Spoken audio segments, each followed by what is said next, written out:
Safi kabisa mtazamaji, mubashara kutoka katika chumba cha matangazo, ikiwa ni dakika 2 imebaki kabla ya saa 1 kamili saa za Afrika Mashariki, wakati wa taarifa za upeo wa TV47, tukiwa tunapeperusha matangazo haya moja kwa moja kutoka hapa katika chumba cha matangazo jijini Nairobi. Mimi ni mtangazaji wako Paul Kirubi. Kumbuka leo ni tarehe 1 mwezi wa 7 mwaka 2022. Kuna wale ambao tayari wameanza kutabasamu. Najua unafahamu jibu ni lipi. Mimi ni mtangazaji wako Paul Kirubi, na mfasiri kwa lugha ya ishara anafahamika kama Mini Mbesa. Kabla sijaanza kukutaarifu mengi zaidi, tupate vidokezo.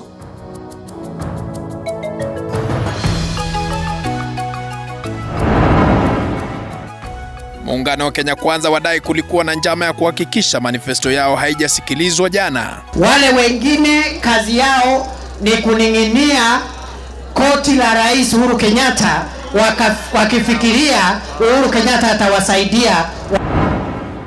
Rais Kenyatta afanya gwaride yake ya mwisho ya makurutu wa KDF.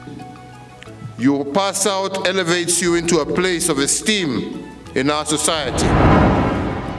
Na mshukiwa mkuu wa mauaji ya watu zaidi ya 6 eneo la Mawanga, kaunti ya Nakuru wakamatwa. Hawa majambazi wakati wanaenda kwa maboma za watu, tumekundua mbinu zao. Moja kwa moja mtazamaji, tuking'oa nanga kwenye taarifa za upeo wa TV47. Mimi ni mtangazaji wako Paul Kirubi, mfasiri kwa lugha ya ishara anafahamika kama Mini Mbesa.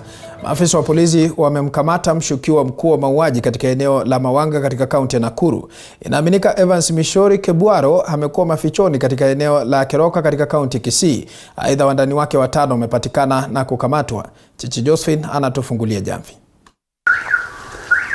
Hatimaye maafisa wa upelelezi wamemkamata jamaa ambaye anaaminika kuongoza na kutekeleza mauaji ya watu 7 katika kaunti ya Nakuru. Evans Mishori Kebwaro alikamatwa jana alasiri huko Keroka, kaunti ya Kisii, alikokuwa amejificha mara baada ya maafisa wa upelelezi kuanzisha msako mkali wa washukiwa hao. Our information led us to Kisii County, Masimba, where we picked one suspect. And he was very fruitful and gave us information which enabled us to come with him to Nakuru. And he further gave us information that led to the arrest of 5 more suspects. Kabla ya kufika Nakuru, Kebwaro alifichua majina ya washirika wake 5 ambao ni Julius Otieno wa umri wa miaka 27, Josephat Simiyu wa miaka 24, Dennis Mbolo wa miaka 25, Isaac Kinyanjui wa miaka 18. The first 5 suspects were rounded up in one residential plot where they had rented various rooms, each one with a room, and we also carried a search from their houses, which led us to the recovery of various items. Kukamatwa kwa mshukiwa mkuu na genge lake kunajiri saa 24 baada ya mkutano wa hali ya juu wa usalama uliofanyika katika kaunti ya Nakuru, ukiongozwa na waziri wa usalama wa ndani Daktari Fred Matiang'i, kufuatia agizo la Rais Kenyatta. Kinoti andangi vile ovyo hivi, ukimwona DCI tunataka kufuata hawa watu wote mahali popote waliko. Tutawasaka na ninawahakikishia tutawapata. Kukamatwa kwa majambazi hao, DCI inawahakikishia wakazi wa Nakuru usalama, huku idara hiyo ikiongeza msako zaidi ya waliosalia. Na bado sisi pia tumepanua akili zetu tujue haya matukio ni matukio ya kawaida ama kuna kiini kingine. So watu wajitahadharisha sana. Kitu ya kwanza, kufungulia mtu ambaye hujui, kama wewe mwenyewe hujamuita ama hujamkaribisha, wacha hata kumsikiza. Wakati huo majambazi hao 6 wanasafirishwa hadi makao makuu ya DCI kwa uchunguzi zaidi. Chichi Josephine, runinga TV47, kaunti ya Nakuru. Na mtazamaji, tukitoka katika kaunti ya Nakuru, kwingineko ni kwamba kwa mara ya mwisho Rais Uhuru Kenyatta ameongoza hafla ya kufuzu kwa makurutu akiwa rais kabla ya kuondoka mamlakani mwezi ujao. Makurutu wa KDF 3,000 walifuzu leo, huku Kenyatta akiwapongeza. Kwa wakati huo akazindua kituo cha huduma ya afya kwa wanajeshi hao ambacho kitawafaa wale waliostaafu.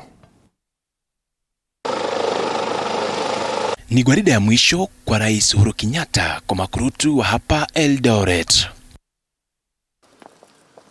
Rais Kenyatta akionekana kujawa na furaha wakati wa kuongoza hafla hii akiwa amri jeshi mkuu wa maafisa hawa.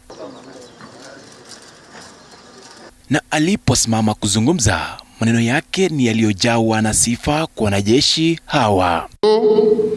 I extend my hearty congratulations to you, the graduates of this second cohort of 2021-22, for successfully completing the basic military training course. Reason, each one of you is deserving a hearty congratulations, not just from myself and your families, but from all Kenyans in general. Kufanikiwa katika kazi ya kulinda nchi kunahitaji kujitolea, jambo ambalo Rais Uhuru Kenyatta amesema serikali yake imekuwa mstari wa mbele kuhakikisha KDF ina vifaa vya ujuzi na mafunzo wanayopokea ni ya hali ya juu. Your pass out elevates you into a place of esteem in our society. With that high privilege comes heavy and demanding responsibilities. Kenyatta akiwaonya makurutu hawa kuwa na nidhamu ya hali ya juu na kuelezea wasiwe kama wenzao wa idara ya GSU ambao mwaka jana walionekana kukosa nidhamu saa chache baada ya kufuzu. Reflects on the weight of decisions that I have had to make as Commander-in-Chief to foster the safety of every Kenyan. Over these years, some of the most agonizing decisions were ones that would put our soldiers in harm's way. Aidha, Kenyatta amewataka maafisa hawa kushirikiana vema na Wakenya taifa linapojiandaa kwa uchaguzi mkuu na kuashiria kuwa maafisa wote wa usalama watakuwa macho kuhakikisha kuna usalama wa kutosha. So at a moment like this, as the political tempo towards the upcoming election rises, we are called upon to reflect the sacrifice made by many and the scars borne by our sons and daughters following their service to and in defense of Kenya. Wakati huo, Rais Kenyatta amezindua kituo cha afya kwa idara hii akisema kitawasaidia maafisa wanaolinda mipaka ya Kenya. Your healthcare facilities, accommodation, remuneration and allowances, and your overall terms and conditions of service have been vastly improved. Hii ilikuwa hafla ya mwisho kwa Rais Kenyatta kuongoza akiwa rais, kwani mafunzo chuoni humo kuchukua muda wa miezi 6 na Kenyatta anatarajiwa kuondoka mamlakani mwezi ujao. Nikiarifia TV47, naitwa Lucky Heriano. Mtazamaji, tukitoka huko kwingineko ni kwamba wafanyabiashara mjini Marsabit wamekosoa hatua ya mamlaka ya mazingira nchini NEMA kuendelea kuwaitisha leseni ambazo zimelemaza biashara zao. Kulingana nao, leseni zinahitajika hazina uhusiano wowote na kazi wanazozifanya, hivyo kutaka maelezo zaidi kuhusu leseni zenyewe. Mwandishi wetu Michael Kwena amezungumza na baadhi ya wafanyabiashara mjini humo na kutuma ripoti ifuatayo. Mamia ya wafanyabiashara mjini Marsabit wameendelea kuikosoa mamlaka ya kitaifa ya kusimamia mazingira NEMA kwa kuwaitisha kiwango kikubwa cha pesa cha leseni ya kuendeleza biashara zao. Wafanyabiashara kwenye sekta ya jua kali wanadai kuitishwa hadi shilingi 50,000 na maafisa wa NEMA, hali ambayo imepelekea baadhi yao kufunga biashara zao kwa hofu ya kukamatwa na maafisa hao. Kuna pesa tunalipa ya mtu ya survey 50,000 kila garage, na ndio tulipatiwa 14 days. Hiyo ndio ile shida tuko naye. Hata tutashinda tutafanya nini? Mimi kwanza nafikiria kurudi Nairobi, maana siwezi fanya kazi namna hiyo. Maafisa wa NEMA pia walivamia baadhi ya vituo vya afya mjini Marsabit na kuitisha leseni ambayo kulingana na mkurugenzi wa hospitali ya Nomads Dr. Ibrahim Wache haina msingi wowote. Kulingana naye, ni chama cha madaktari nchini KMPDU kilicho na mamlaka ya kuangazia leseni za vituo vya afya.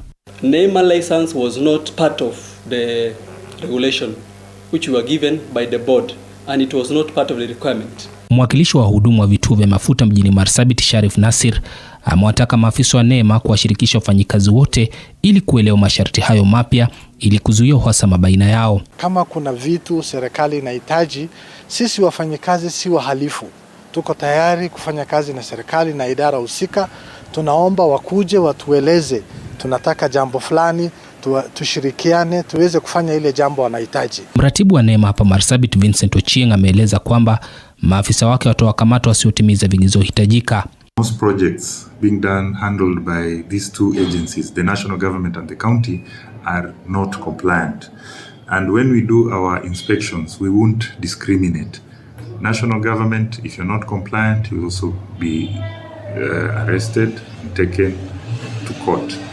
And county government, if your facilities are not compliant, if what you're doing is not compliant with the NEMA requirements and regulations, we'll also take action.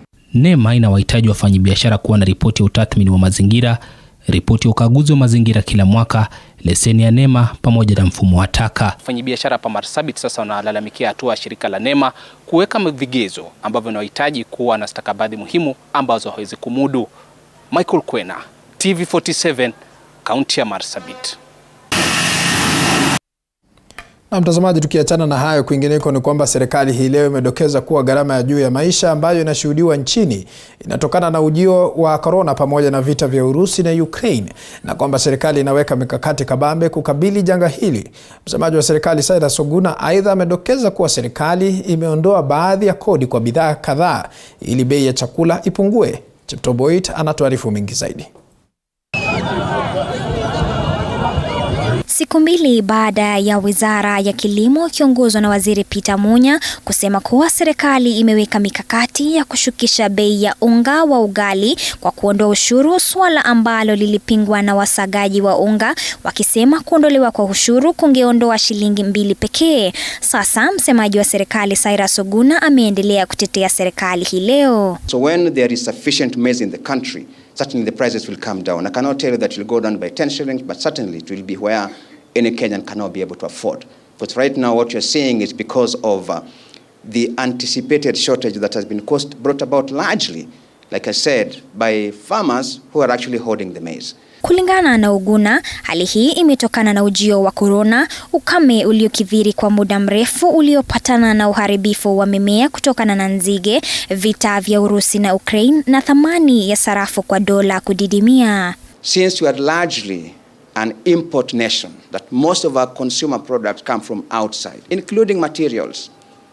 One of the materials that we import from outside is edible oil. Ungana amedokeza kuwa serikali imeweka mikakati kabambe kukabiliana na hali hii ambayo ni pamoja na kuondolewa kwa ushuru na kodi unaotozwa kwa mahindi yanayoingizwa nchini, akiongezea bei ya unga inatarajiwa kushuka katika kipindi cha wiki moja ijayo. This 2 million metric tons that we need for wheat has been coming from Russia and Ukraine. And because of the sanctions and the conflict, now this cannot happen. And therefore, what we are seeing, the cost of bread or the price of bread in the supermarkets are going up because of this reason. Aidha, Ungana ameongezea kuwa serikali imetoa shilingi bilioni 5.8 itakayosaidia wakulima kupata mbolea kwa bei nafuu itakayowezesha kupata mavuno ya juu. Kwa upande mwingine, serikali imetenga shilingi bilioni 45.9 ambayo itakabiliana na bei ya juu ya usafiri pamoja na bei ya uzalishaji wa bidhaa mbalimbali. Blue economy is a very, very important sector. And aquaculture is an important component of that sector, thereby encouraging our people to eat more fish and therefore to be able to develop that sector. Hata hivyo, serikali imesema kuwa itafanya ile iwezalo kuhakikisha gharama ya juu ya maisha imeshuka nchini. Gharama ya juu ya maisha imekuwa ikipanda kila kukicha katika taifa hili la Kenya ambalo linategemea bidhaa kutoka nchi za kigeni. Wakenya hata hivyo wamehimizwa kutilia maanani uzalishaji wa mashambani, kwani ndilo linaweza kuwa suluhisho katika changamoto hizi. Cheptoboit, runinga ya TV47, Nairobi. Na mtazamaji, tukiachana na taarifa hiyo, kwingineko ni kwamba Mkenya mmoja Teresia Njeri Mwangi mwenye umri wa miaka 20 amefukuzwa hospitalini nchini India kwa ukosefu wa kifedha zinazohitajika kutibu uvimbe wa uti wa mgongo. Njeri alipatikana na uvimbe huo mwaka 2020 baada ya kuugua maumivu kwa muda mrefu. Hivi sasa familia hiyo imefanikiwa kuweza kupata jumla ya shilingi milioni 1 kati ya milioni 3.5 zilizohitajika kumaliza matibabu yake.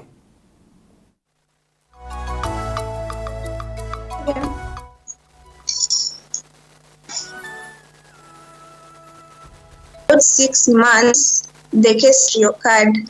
Nikaanza kushindwa kutembea tena. Tando tena nikaenda hosi nikafanyiwa test. Ikasemekana the growth has reoccurred. It has grown much more bigger than the way it was before. Kwa daktari kadhaa mwenye tukatuma kwa specialist wa spinal cord. Tukaenda akatuadvise hiyo growth huwa inatolewa. Vile aliangalia akatuambia tunaweza fanyiwa Kenya ama aende India. Lakini akatuambia wanaweza kaa na board waone vile kama inaweza fanyikiwa hapa. Sasa vile walikaa chini after a week akatuambia wameona wanaweza mfanya. Akafanyiwa huko Coptic Hospital. Tukatafuta pesa tukaraise akafanyiwa mara ya kwanza, lakini daktari alituambia kuna mahali hata guza juu, kuna mahali anaweza guzwa aparalyze. So tulikuwa tuna need 3.5 na we had only 900 and something. Na ilikuwa ticket ya ndege. Zile resorts walitoka nazo Kenya hazingetumika hidi hata moja. Walikuwa na hitaji zote, hata hizo MRI, kila kitu, test zake zote zilifanywa upya. Mtazamaji, taarifa hiyo kwa sasa ya kusikitisha na tupeleka katika mapumziko mafupi, lakini tukirejea tunakuja na mengi zaidi. Zidi kusema nasi kupitia kwenye mtandao wa kijamii. Kwenye Facebook ni TV47 Live, kwa mtandao wa Twitter ni @TV47 Kenya, ambapo tunazidi kupeperusha matangazo haya. Usiende mbali.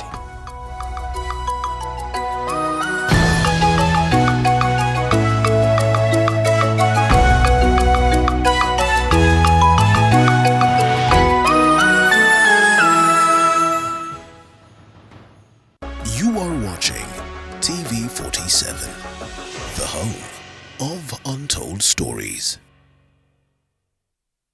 At Tryson School of Medical Health, Science and Technology, we offer highly competitive courses tailor-made to suit your needs. These include certificate and diploma in theatre technology, medical engineering, nutrition and dietetics, science lab, health records, environmental health science, counseling psychology, applied biology, social work and community development information and communication technology, community health and HIV/AIDS management, health services support, among others. Intake is ongoing. Register now at our Nairobi campus in Nairobi West, around Nyayo Stadium, on 0700-129-536. Our Juja campus next to Jomo Kenyatta University on 0700-000-760. Our Kisumu campus opposite Swan Center, Oginga Odinga Street on 0703-201-229. And Homa Bay campus opposite Makongeni Petrol Station. Tryson School of Medical Health, Science and Technology, where careers come to life.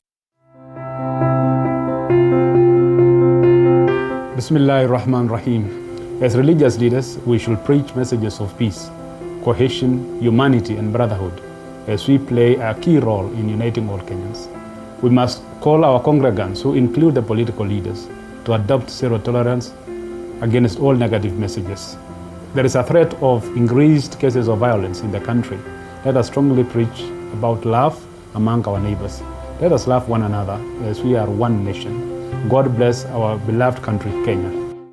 This is a call to all Kenyan youth, from Lamu to Kisii, Machakos to Wajir, Meru to Nairobi, Nyeri to Bungoma. This election is about you, about your future.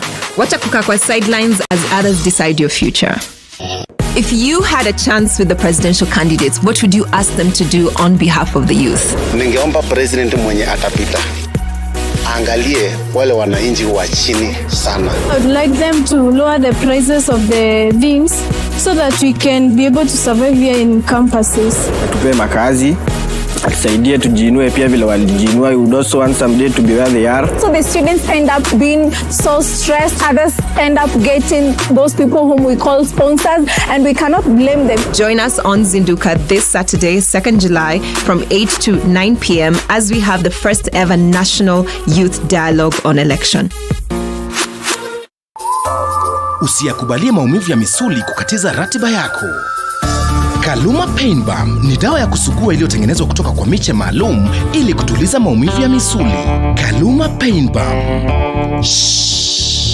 Maumivu yakizidi, pata ushauri wa daktari. You are watching TV47, the home of untold stories.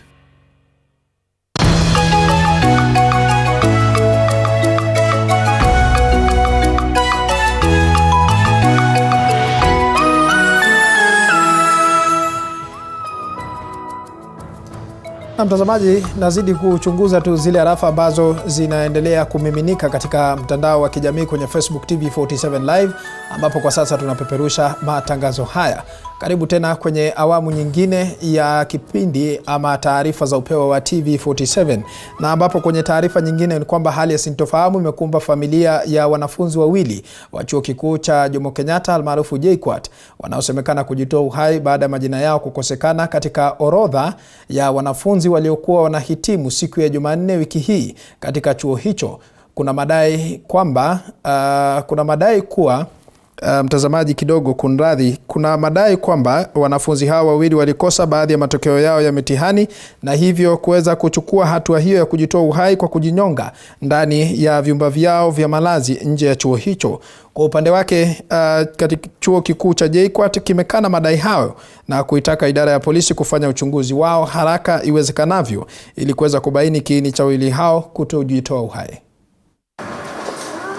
Kilomita chache kutoka chuo kikuu cha JKUAT mjini Juja ni nyumba hii ambako mwanafunzi Irene Monica Wawili kutoka kaunti ya Kirinyaga alikuwa akiishi. Alikuwa amekodisha chumba hiki kwa takriban mwezi mmoja unusu kabla ya mwili wake kupatikana ukining'inia katika bafu siku ya Jumanne wiki hii, siku ambayo alifaa kufuzu kwa shahada ya business computing. Kwa mujibu wa mmiliki wa nyumba hii, Irene Monica alikuwa mpangaji mnyamavu na sio wengi walijua siri zake. Jua tu jina Irene. Na jaka hapa sana amekaa mwezi moja na nusu. Lakini alikuwa msichana mpole, hakuwa akiongea. Hata tangu aingie kwa hii nyumba nimemwona mara 3 hivi. Kwa hivyo yenyewe alikuwa msichana mpole. Hata sikuwa najua mimi ni mwanafunzi. Mwili wake uligunduliwa na kakake mkubwa aliyefahamu aliyokuwa akiyapitia. Kulingana na ujumbe tulionao ni kuwa kakake alimtembelea siku 2, lakini Irene Monica akadinda kumfungulia mlango na baada ya siku 2 akaona mwili wake umening'inia bafuni. Kakake alipiga ripoti katika kituo cha polisi cha Muigai Inn kwa mujibu wa kamanda wa polisi eneo la Juja Phyllis Muthoni. Huyu caretaker ni wa hiyo apartment ambaye iko direct opposite ambaye inaitwa Promise Apartment. Na alituambia kuna sister yake, huyu ndugu Mwangi, alituambia sister yake ambaye anaitwa Irene Monica Mwangi, marehemu sasa, msichana wa miaka 26 na ni mwanafunzi wa JKUAT. Alikuwa anafanya business computing. Alikuwa amejiua. Officers kutoka Muigai Inn pia walikibia hapo wakiwa na watu ya DCI, wakakibia kwa hiyo scene kwa Njoroge area 2 na kuangalia kweli wakafuja mlango kwa sababu hata wakiwa wamesimama hapo walisikia harufu inatoka kwa hiyo nyumba. Hiyo msichana alikuwa amejifungia kwa ndani na ni nyumba namba 109. Mahali huyu marehemu alikuwa amejihang kwa bathroom. Alikuwa amejihang kwa bathroom katika entrance ya mlango hiyo. Alikuwa amejifunga na kitabara. Akasingira shingo yake na hiyo kitabara na kujifunga naye. Siku ndio patikane ndugu yake na bibi yake ndio walikuwa nakuja kila kuanzia Friday in the morning wakakuja, Saturday in the morning wakakuja, alafu ndio wakakaa Sunday na Monday ndio Tuesday wakakuja wakagundua mwili kwa nyumba tayari amenyonga. Ingawa kuna uvumi kuwa Muthoni mwenye umri wa miaka 26 alijinyonga kutokana na kukosa baadhi ya matokeo ya mitihani na hivyo kumzuia kufuzu, ujumbe alioandika kabla ya kujiua, alisema hakuna anayefaa kulaumiwa na kuwatakia jamaa na marafiki zake kupoa haraka iwezekanavyo baada ya kupokea ujumbe wa kujiua kwake. Muthoni alijitia kitanzi siku ambayo chuo cha JKUAT kilifanya hafla ya kufuzu kwa zaidi ya mahafali 5,800. It was written like this: no one's to blame. It is my entire fault. I'm sorry. I really hope you will get over it soon. Thank you for everything.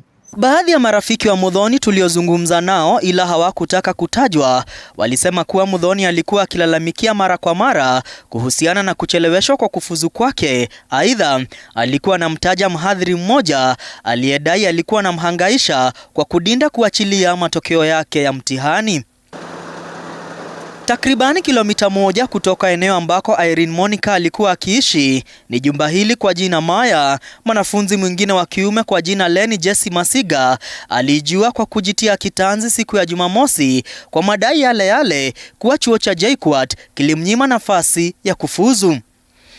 Masiga alifaa kufuzu kwa shahada ya Strategic Management katika idara ya ujasiriamali ya chuo hicho. Mwili wake vilevile uligunduliwa na mpenzi wake ukiwa umening'inia kwenye bafu. Kwa mujibu wa kamanda wa polisi eneo bunge la Juja, mwili huo ulikuwa na majeraha ya kudungwa kwa kisu kwenye kifua. Huyu kijana alikuwa na challenges hapa na pale ya missing marks kulingana na huyo girlfriend yake, ndiye alituelezea, na alikuwa na stress kulingana na ile ripoti tulipewa na hiyo rafiki yake mwanafunzi mwenzake. Huyu marehemu alikuwa ni kama ako na kinonda hapo kwa kifua, na hiyo kinonda ni kama ilikuwa imedunga. Kwa mujibu wa wapangaji ambao hawakutaka kutajwa, vilevile kijana huyu alikuwa na ugomvi wa mara kwa mara na mpenziwe. Maafisa wa polisi wanaendeleza uchunguzi wao ili kubaini kiini cha wanafunzi hawa wawili kujitoa uhai. Tulipotembelea chuo kikuu cha JKUAT, baadhi ya mahafali waliofuzu walikuwa bado wanapiga picha kusherehekea kufuzu kwao. Kupitia afisa mkuu wa mawasiliano wa chuo hiki Daktari Joan Mutua, JKUAT imekana madai kuwa wanafunzi hawa wawili walijitia kitanzi kutokana na kukosa kwa matokeo ya mitihani. Daktari Mutua anahoji kuwa wawili hawa hawakuwa wameafiki viwango hitajika vya kufuzu. And then we also see the issue of missing marks. We do not have missing marks. Our records are intact, and we cannot allow a student to graduate when we have not met all the requirements of the university. We are aware of their specific marks, their grades and all. It's not an issue of missing marks. It's an issue of one meeting the requirements for them to graduate. Chuo hiki sasa kinaitaka idara ya polisi kufanya uchunguzi haraka iwezekanavyo ili kubaini kiini cha wawili hawa kujitia kitanzi. And we would like to ask the police to fasten the investigations so that we can quell this rumor that they died because of missing marks. There is no story as missing marks around here. No. Miili ya wanafunzi hawa imelazwa katika mochari ya General Cargo mjini Thika ikisubiri upasuaji wa maiti. Kujiua kwa wanafunzi wawili wa chuo kikuu cha JKUAT chini ya wiki moja kunaacha maswali mengi kuliko majibu kuhusiana na hali ya afya ya kiakili ya wanafunzi walio kwenye vyuo vikuu. Chuo cha JKUAT kikishikilia kuwa wanafunzi hao wawili hawakujitoa uhai kutokana na fedheha ya kutofuzu. Nikiripotia runinga ya TV47 kutoka chuo kikuu cha JKUAT hapa Juja, kaunti ya Kiambu, jina langu ni Mwangi Maina. Na mtazamaji, ni taarifa ya kusikitisha mno. Ni matumaini kwamba haki itapatikana na vile swala hilo litaweza kulainishwa. Tukitoka huko kwingineko, katika kaunti ya Trans Nzoia, baraza la wazee kwa ushirikiano na viongozi wa kidini kutoka kaunti ya Trans Nzoia wamemtaka aliyekuwa mratibu wa usalama bonde la Ufa George Natembeya kuomba msamaha kufuatia matamshi ya uchochezi anayodaiwa kuyatoa hivi majuzi kwenye mojawapo ya mikutano yake ya kampeni. Mwanahabari wetu Boniface Baraza anatupa taswira kamili. Kwenye mkao na wanahabari katika eneo la Kachibora, eneo bunge la Cherangani, wazee hao wamejitokeza kumkashifu aliyekuwa mratibu wa usalama bonde la Ufa George Natembeya kufuatia matamshi yake ya madai ya uchochezi dhidi ya jamii zinazoishi Trans Nzoia. Bwana Natembeya hastahili kuwa gavana wa Trans Nzoia, sababu ameonyesha tayari ya kwamba hayuko tayari kuongoza jamii zingine apart from his own community. Bwana George Natembeya, sisi kama vijana wa Trans Nzoia County na SUA vijana wa jamii ya Kalenjin, tunataka kukuomba ya kwamba ulitupata kwa amani na utuache kwa amani. Na sisi tunachagua viongozi kulingana na sera na sio kabila. These remarks goes against the independent electoral code of conduct. We demand that Natembeya makes a public apology. Wazee hao wameirai tume ya uchaguzi na mipaka nchini ya IEBC kumzuia Natembeya kuwania ugavana, huku akitoa wito kwa tume ya uwiano na utangamano nchini ya NCIC kumchukulia hatua. George Natembeya has failed the integrity test and should therefore be disqualified from Trans Nzoia gubernatorial race. Ukisema hivyo wenye tumeolewa kwa Waluya inamaanisha tutoke. Wenye tumeolewa kwa Wanandi tutoke. Sisi zote ni wana Trans Nzoia na tuishi kwa amani. Kauli sawa na hiyo imekaririwa na wakazi wa eneo bunge la Saboti waliomsuta Natembeya kufuatia matamshi hayo. Kwanza kusema ati Saboti ni ya Waluya yezi achiliwa, tuache hiyo maneno, tusirudi ile maneno ya 207. Tutaki umwagikaji wa damu. Na ningeomba sana serikali, ule mtu ambaye aliongelea hiyo maneno achukuliwe hatua na ashikwe, afunguliwe mashtaka. Na sisi tumeamua tunasimama na Michael Malinga Mbito. Na tunajua huyu jamaa ambaye anachochea watu maneno ya kabila ati Waluya, sisi hautuoni kabisa. Kama kanisa nasema hivi, msamaha unahitajika kwa yule aliyenena neno la kuto kuleta amani miongoni mwa jamii ya Trans Nzoia. Kwa upande wake Natembeya amekariri kunukuliwa visivyo. Tunapanga watu wote hapa Trans Nzoia. You cannot make me feel guilty for talking about my people. And I will not be intimidated. Politics is a game of numbers, ndio? Watu wanajipanga. Wanasema hapa tuweke watu wachache tutakao kura yetu. Acha waongeze kwa wengine wakao kura zao. Hiyo ni kupanga siasa, ndio? Kama watu wanakubali kupangwa wapangwe, mwenye anashinda bado ni Mkenya ama namna gani? Shutuma hizo zikirindimwa, kibarua sasa kinasalia mikononi mwa tume ya uwiano na utangamano nchini NCIC ili kuweza kutanzua kitumbua hicho. Bonfas Barasa, TV47, eneo bunge la Cherangani, kaunti ya Trans Nzoia.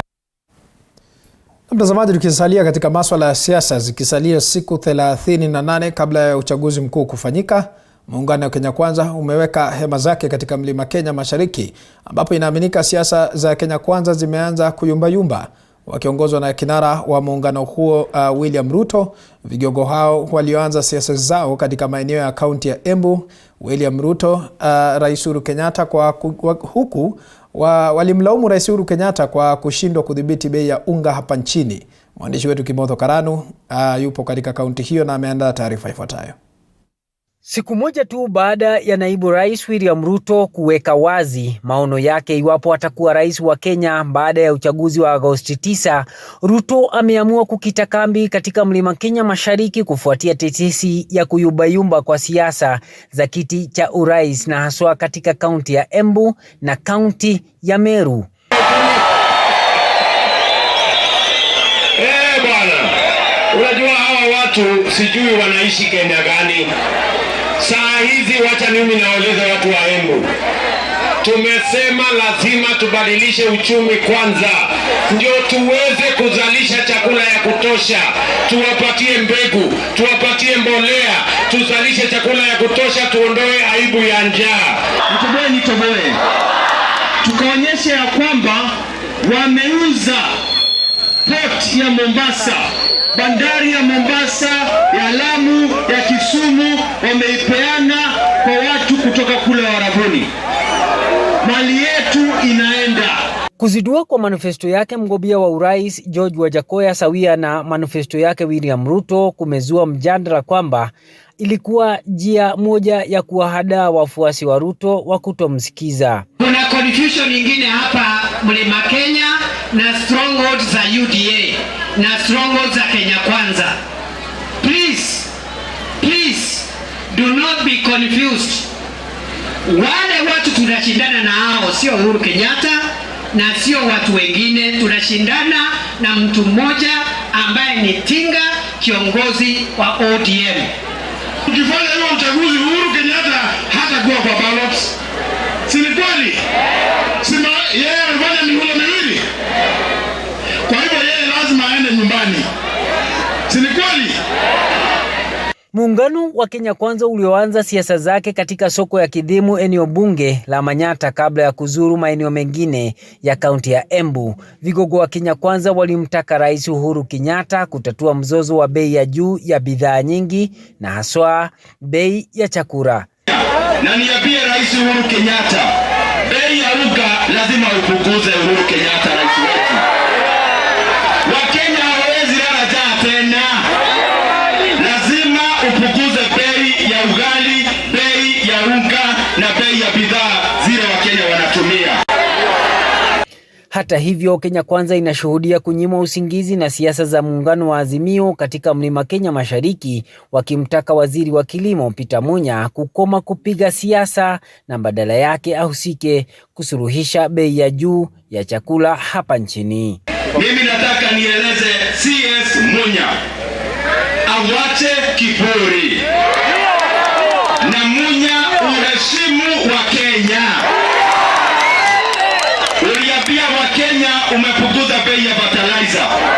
Siku moja tu baada ya naibu rais William Ruto kuwasomea Wakenya manifesto yake, ameanza ziara yake katika kaunti ya Embu, ambapo hapo kesho atakuwa katika kaunti ya Tharaka Nithi. Siku ya Jumapili anatarajiwa kutua katika kaunti ya Meru. Kimotho Karano, TV47 kutoka kaunti ya Embu. Asante sana Kimotho Karano kutoka kaunti ya Embu. Na hayo yakijiri, vinara wa muungano wa Azimio la Umoja wa Kenya wamemshutumu naibu rais William Ruto kwa kutoa ahadi chungu nzima ndani ya manifesto yake kwa Wakenya pasi na kuelezea jinsi atakavyokabiliana na donda sugu la ufisadi. Viongozi wa Azimio wakizungumza huko Nyamira na kaunti ya Kisii mtawalia, wanasema kwamba Ruto hajaweka bayana jinsi atakavyokabiliana na ufisadi. Odinga ameendeleza ziara yake maeneo ya Nyanza, huku akitoa ahadi ya kuhakikisha elimu ya bure ndani ya serikali yake iwapo watatoa uongozi wa taifa katika uchaguzi wa Agosti 9. Anaangalia nasema ahadi mingi, atiji hasta fund, siji nini fund, na hii na bilion, lakini hakutaja neno ya ufisadi hata kidogo. Hakutaja.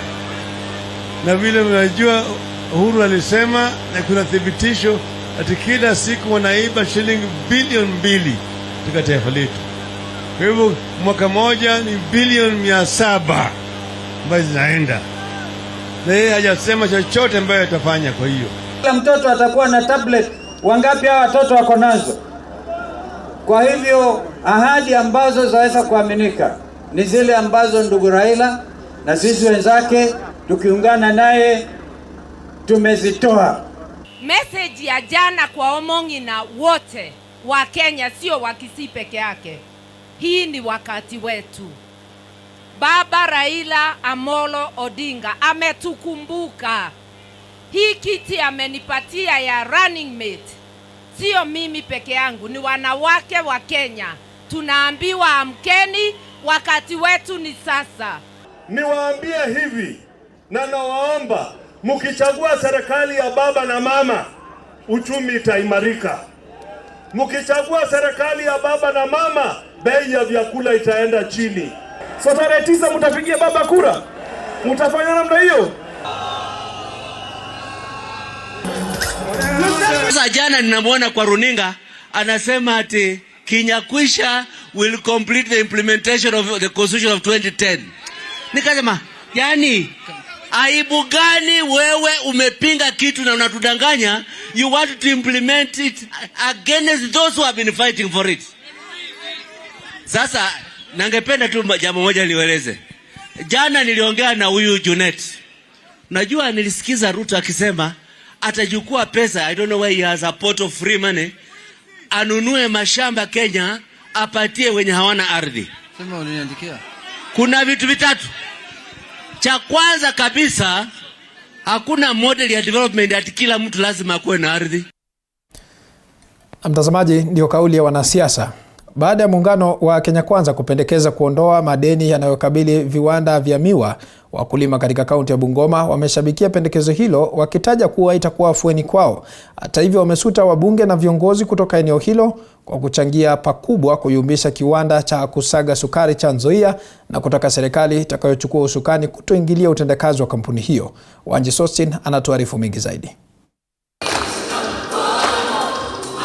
Siku moja baada ya naibu rais William Ruto kuelezea Wakenya jinsi atavyofufua viwanda vya sukari nchini, wakulima katika kaunti ya Bungoma wameshabikia hatua hiyo, wakidokeza kuwa itakuwa afueni kwao kwani wamekuwa wakisumbukana kwa kutolipwa. Ikiwa namna hiyo wakulima watapata nafuu, kwa sababu vile alikuwa minister wa agriculture kweli alikuja Nzoia, akatingiza Nzoia, ikaanza kubadilika ikawa mzuri. Ufisadi wenye ulikuweko wakipeana makunia kwa sukari, mkeni mwenye anakuja Nzoia alikataa, ikarutishwa immediately hapo kwa uwanja ya Bukembe tukiona. Mfanyikazi wa kupalilia miwa apewe pesa tangu 2017.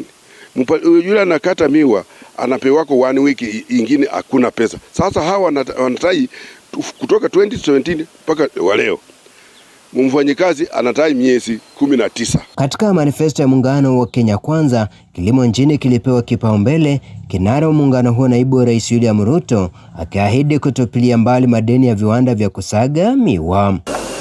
Ruto alisikitikia namna viwanda vya umma vimekumbwa na changamoto sihaba, ili hali vya kibinafsi viendelea kunawiri. We will not only write off government debt, but we will also negotiate with all the other stakeholders who have loans, whether they are banks or the other institutions, so that we can pay off those debts, get the sugar mills free of debt, and now begin the journey to make them productive once again, the same way the other private sugar mills are productive. Wakulima hao sasa wakilaumu pakubwa wabunge na viongozi wa serikali kutoka eneo hilo kuwa chanzo cha masaibu wanayopitia. Namuomba asikilie hapo, atule mwenyewe asimamie, agriculture minister mwenyewe awe ana monitor maneno ya Nzoia, mwenye hakuji kununulia na wapunge wa Bungoma hapa.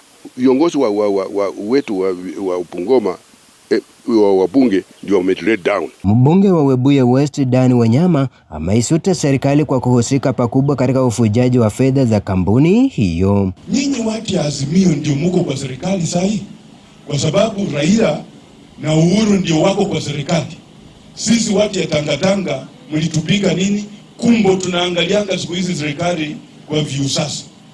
Alafu wewe unakuja kudanganya watu hapa, atumekuja kulaunch maintenance ya factory, na hivi mkulima pesa zake hamjamlipa, mlimlipa tu 20%, 80% mpaka wa leo. Our leaders have neglected Nzoia Sugar Company, na kila siku wakiamka wanaenda kuchukua hongo Nzoia. Mpango wa Kenya Kwanza unazidi kuibua hisia tofauti, ikiwa mpango huo utawezekana baada ya uchaguzi mkuu wa Agosti 9. Wanji Sostin, TV47, Bungoma. Na mtazamaji, kwingineko ni kwamba siku moja baada ya mrengo wa Kenya Kwanza na naibu rais William Ruto kuzindua manifesto yake inayoangazia zaidi masuala ya kilimo, afya, mpango wa nyumba, uzalishaji na dijitali miongoni mwa masuala mengine, wachanganuzi wa uchumi wanasema japo manifesto hiyo inavutia, utekelezwaji wake utategemea endapo kutakuwa na sera za kuwezesha na pia utangamano wa kisiasa humu nchini kwa upande wowote utakaoshinda. Forums, the hustlers. We have Shosho Elizabeth and Saruni. Licha ya naibu wa rais William Ruto na mrengo wake wa Kenya Kwanza kuzindua manifesto iliyoonekana kuvutia kwa wingi wa ahadi nzuri zaidi kwa Wakenya, Build around insurance. Wachanganuzi wa kiuchumi wanasema kuwa ahadi za Ruto zinaweza kutekelezwa endapo kwanza kutawekwa sera ambazo zitawezesha utekelezwaji. That if we had invested in garment factory like Kitui County, our 4 billion would have created 14,000 jobs. So the policy choices we need to make is not necessarily how much money we have. It is the policy choices we make. Where do we invest? And that is the difference between the trickle-down economic model and the bottom-up economic model. It's as simple as that. Katika masuala ya ajira na ambayo ni changamoto kuu katika taifa hili, naibu wa rais William Ruto anasema kuwa kilimo kina uwezo wa kuweka ajira zaidi nchini, akiahidi kuwekeza zaidi shilingi bilioni 250 kwa kilimo na usalama wa chakula. Sasa wachanganuzi wakisema hilo litakuwa kizungumkuti. We believe as Kenya Kwanza that investing in agriculture will give us not just employment, it will also give us foreign exchange, it will give us, it will eradicate hunger, it will expand our incomes, it will also expand our industrialization agenda. Katika masuala ya vijana, naibu wa rais William Ruto amesema kwamba atahakikisha kuwa kuna mtandao ambao atahakikisha kuwa unawezesha uchumi wa dijitali. Mtazamaji, na hayo yakijiri, mgombea wa urais wa chama cha Roots Party George Wajitoa hapo jana alizindua manifesto yake katika ukumbi wa KICC. Katika manifesto aliyoita Freedom Manifesto 10 Steps to Freedom, wakili huyo alitoa ahadi ambazo zinakisiwa kuboresha uchumi wa taifa la Kenya. Hata hivyo, manifesto hiyo ilipokea maoni mbalimbali kutoka kwa wananchi pamoja na wachambuzi wa kisiasa ambao waliona manifesto hiyo kuwa yenye kutafuta umaarufu kutoka kwa Wakenya wala sio ya kuwapa Wakenya mwongozo wa kukomboa uchumi. Bitis Watare anatueleza mengi zaidi.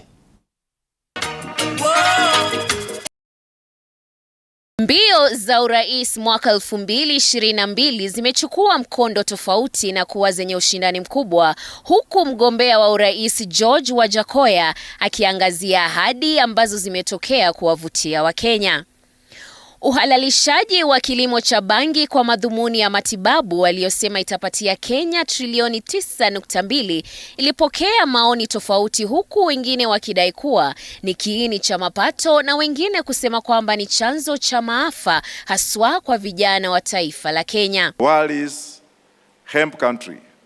We are now producing and introducing a new tribe in Kenya known as the hemp tribe, where everyone will be proud of himself. Everyone will be looking at each other and they will be saying, we in Kenyans, we are bound together by peaceful solution through the hemp, because it heals us, it brings us from mental slavery, and it also makes us strong in terms of economic earnings, so that we become #1 economic earners in the world, since we are the first country in the world to produce the most powerful president on earth, Barack Obama. Chama cha Wajitoa vilevile kinaahidi kwamba Wakenya watakuwa na wiki ya siku 4 kazini, huku Ijumaa, Jumamosi na Jumapili zikiwa siku za mapumziko. Mchambuzi wa kisiasa Whitney anaamini kwamba huenda hili likashindikana ikiangaziwa hali ya ukosefu wa ajira na usalama ulioko Kenya. Working 4 days a week and having the holiday from Friday, Saturday and Sunday is a good thing actually, because first of all he has said that Kenya will be a 24-hour economy, meaning we're going to be working like all day, all night. Yeah, the people who are going to be getting into shifts, meaning I do think that is viable. It is possible. However, okay, maybe in the long run, but right now Kenya is not at a good place. The economy is not doing good. I think if everyone is just looking for, like, you know, just something to do. So even those 3 days, I think people are going to just be feeling frustrated. They want to go back to work. They want to make some money. People are really desperate right now. I think in the long run, we can look at that. But for right now, I don't think that's very viable. You know, we are having high insecurity because people are unemployed. So I think when the country is more stable, when the economy is performing, I think we can look at that. But for right now, I do not think that's viable. Donda sugu la ufisadi kwa upande mwingine lilitajwa kwenye manifesto, huku Wajitoa akiahidi kuhakikisha kwamba washukiwa wa ufisadi watahukumiwa kwa kifo.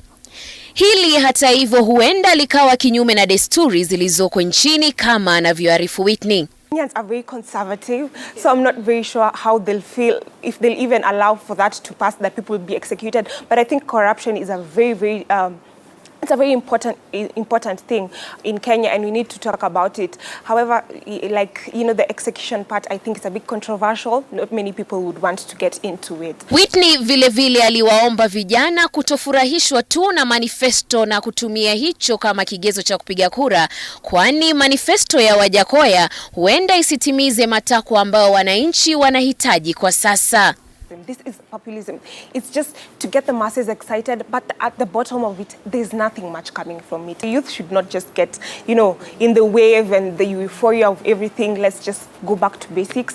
You'll just see there's nothing much that he's coming up with. Nikiripotia runinga ya TV 47, jina langu ni Beatrice Watare. Na mtazamaji, sijui maoni yako ni gani kuhusiana na manifesto ya Profesa George Luchiri wa Jakoya na mwaniaji urais katika uchaguzi wa Agosti tarehe 9. Tukiachana na hayo, kwa sasa tunaingia kule mashinani ambapo TV47 Kamusi Mtaani inazidi kutalii msamiati wa maamkizi na maagano. Wiki hii tunaingia mtaani kujua iwapo Wakenya wanaelewa matumizi ya vyombo vya usafiri. Hebu tazama.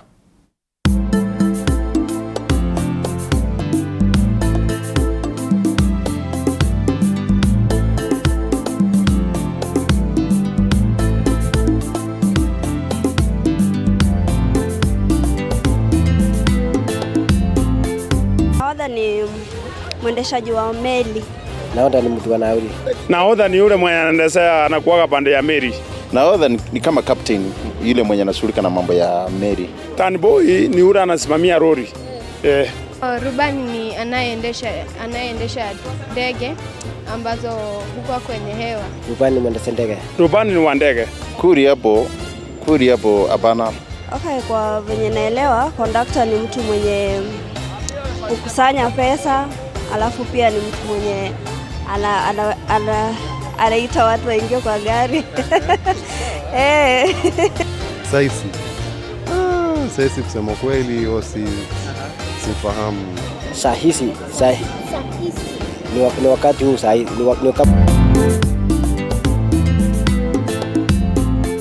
Bingwa, karibu. Nashukuru sana. Na chombo cha majini. Huyu ambaye anadhibiti kichombo cha majini jina lake gani? Haya, basi hapa tuzungumzie haswa kuhusu asilia ya vyombo vya usalama. Naam, kuna vyombo vya usalama ambavyo ni kama vile meli, manowari, jahazi na hali kadhalika. Kuna jina ambalo lilitokana na uhali huo ambalo ni nahodha. Nahodha, wakati mwingine utasikia wengine wakisema kapteni. Kapteni jina la Kiingereza. Etimolojia yake ya Kiingereza ukitohoa kapteni, from captain wa Kiingereza. Hivyo basi tuna kapteni ambaye ndiye nahodha. Hivyo basi chombo chochote ambacho kinatumia maji tunampata nahodha, ambaye pia katika majeshi unampata anapewa jukumu hilo la kuongoza majeshi ya majini. Na pia vyombo vya majini. Yule basi nahodha. Na ana msaidizi wake. Nahodha ana msaidizi wake. Utasikia wengine wakisema nahodha msaidizi. Katika Kiingereza utasikia watu wakisema co-captain. Kama vile tuna co-pilot. Waona? Basi sasa yule msaidizi wa nahodha mkuu anapewa jina Serahangi. Serahangi. Jina ambalo etimolojia yake ni Kiarabu. Halafu naye ana msaidizi wake. Hawa sasa ndio utawapata kule bandarini wanapakia na kupakua mizigo kwenye forodha. Kule forodhani sasa bandarini. Wakati asoha kuna kreni ama winchi. Unajua bandari iliyokomaa ina winchi ama kreni. Zile mashine za mizigo. Lakini hapo mbeleni hatukuwa na mashine hizi. Hivyo basi kulikuwa na watu wa kupakia na kupakua mizigo hii. Watu hawa basi wako chini ya Serahangi ambao ndio wengi makuli. Na ni vizuri tujue mwalimu, wanafanya kazi wengi wake uchukua Ndiposa tunapata nahodha manahodha, Serahangi maserahangi, dereva makuli, dereva madereva na rubani marubani. Limekwisha kueleweka hilo mwalimu. Kuna huyu bingwa mwingine ambaye kazi yake ni kusukuma rukwama na labda anabeba mizigo kutoka mahali pamoja mpaka mahali pengine. Hizi pia ni shughuli za uchukuzi. Bila shaka. Je, huyu naye tumuite nani? Umesema jina rukwama. Jina ambalo etimolojia yake Kiarabu. Ambalo ni mkokoteni katika lugha hii yetu ya kawaida tu. Mkokoteni. Sasa kuna hawa ukishuka mahali kwenye stani ama stage, unapata wanakusubiria. Wengine hukimbizana na gari wakiangalia kule kwenye buti kama kuna mizigo. Wale siwezi. Anaangalia kazi, anaenda pale kutuma riziki. Wanatafuta chumo pale. Anatafuta chumo. Hawa sasa ndio wanaoitwa hamali. Ama mchukuzi kwa sababu ya kuchukua. Na pia tunampa jina jingine mpagazi. Hivyo basi hamali, mchukuzi, mpagazi ni hawa mchukua mizigo